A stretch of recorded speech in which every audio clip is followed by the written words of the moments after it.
Hello mga ka-vlogs! Ipiplex ko lang yung dumating na parcel na hindi ko alam kung anong laman ito. Kasi si Javi ang umorder nito. So ngayon, gagawin ko i-unbox ko siya. Kasi meron siyang laman na na kung ano sa loob. Hindi ko lang alam. Hindi niya din matandaan kasi marami siya daw in-order. So, tingnan natin. Unbox tayo.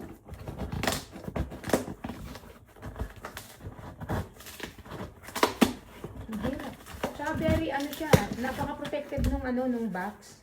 Kaya, ayun po kung ano. Oh, stop in the name of God. Why honoring the Sabbath will transform your life. So, it's a book from Charlie Kirk.